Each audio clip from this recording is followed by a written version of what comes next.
Okay guys, hello, how's everybody doing? I've been traveling for the past 5 hours. I have left Sicily and I am at the beloved Amalfi coast, guys. This place is gorgeous, absolutely beautiful, but it took an arm and a leg to get here. Let's get into this video because Diddy is facing another lawsuit that is hitting him and some other exclusive details that are being reported. Hey guys, it's Murad Murali. Daily and consistent content. Subscribe to the channel if you guys want to. Let's get into this video. Quick intro. So Sean Diddy Combs, guys, is actually facing a new allegation, a new lawsuit.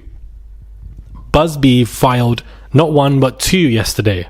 So it wasn't just the 10-year-old that came forward at the time, but also another lawsuit accuses Diddy of SA against a 17-year-old boy who was allegedly trying to become a contestant on the reality TV show Making the Band, where he is basically accusing Diddy of lacing him, drugging him, very much similar details to what allegedly happened to this 10-year-old boy that we spoke about yesterday.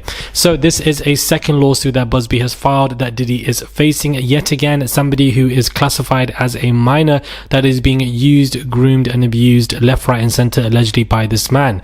Now what is interesting is that Making the Band obviously was a show where Diddy was in charge of XYZ. There were numerous issues on that show.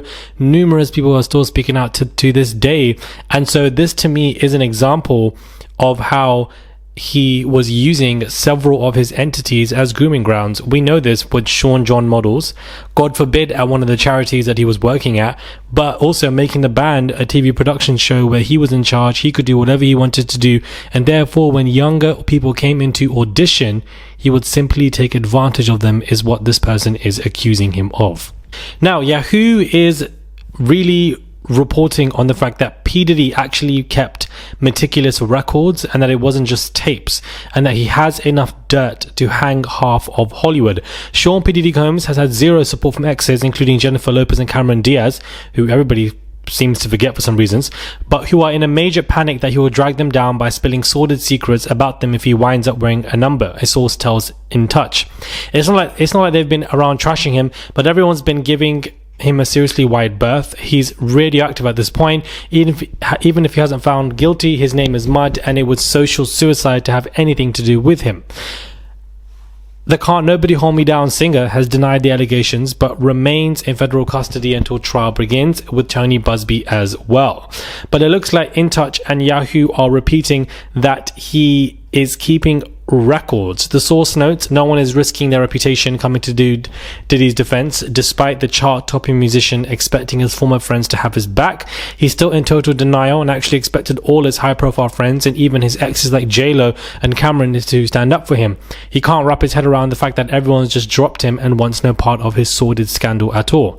There's a legitimate huge fear amongst a huge swath of people in Hollywood, J-Lo and Cameron especially, that he could seriously embarrass them if he decides to talk about what they shared, but their hands are tied. It's not like they can reach out to him, and showing any kind of support for him is out of the question. So all they can do is hope and pray he keeps his mouth shut. Of course, the rumors that he's kept meticulous records, not just video recordings of all the craziest stuff that went on at these parties, is what is putting these women in panic. The word is he's got enough dirt to hang half of Hollywood.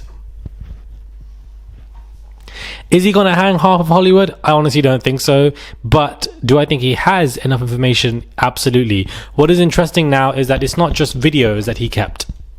It's not just tapes. It's also records, perhaps lists, pages, things that he would go through, maybe a description diary of each celebrity that he wanted, to come to these freak-offs. So the fact that there's meticulous records out there, I honestly find to be very intriguing. New York Post are stating that they have got exclusive requirements that girls needed to be at these freak-off parties. A specific party planner has told the Post that she kept a scale in her car to ensure that no female guest weighed more than 140 pounds, guys. We will do a weigh-in if necessary, said the organizer, who worked with Diddy in 2004, 2005, and asked to remain anonymous. The girls had to be young and hot, so I'd always had a scale nearby in case I needed to make sure. The number was 140 pounds, but if a girl was really tall, there was a little bit of discretion. No flab, no cellulite, no overly pierced or tattooed, no short hair, and the girls had to be young and hot. Even the dress code was strict. No pants, no jeans, no flat shoes. Every girl had to wear a party dress, preferably very short, just enough to cover her butt cheeks, but no longer than mid-thigh. Cleavage showing, and every single one of them had to be wearing stilettos. That one, there was no exception. High stilettos were needed. One of the things the organizers never asked, the sources said, was the girls' ages. It was don't ask, don't tell. At the time, I was really young myself, and I honestly thought that we weren't asking their age because of drinking laws. I never stayed around for the freak-offs, and I had no idea that these girls were expected to have, sex. A second source, a petite dancer who performed at Combs' VMA party, told the Post that she was paid $250 to dance, but was told there was an extra $1,000 if she went to Diddy's house later for more specific forms of dancing. It felt shady, noting that she was just 20 at the time, so I didn't go, but other girls did, and then really wouldn't talk about what happened there because things that took place were just so dark.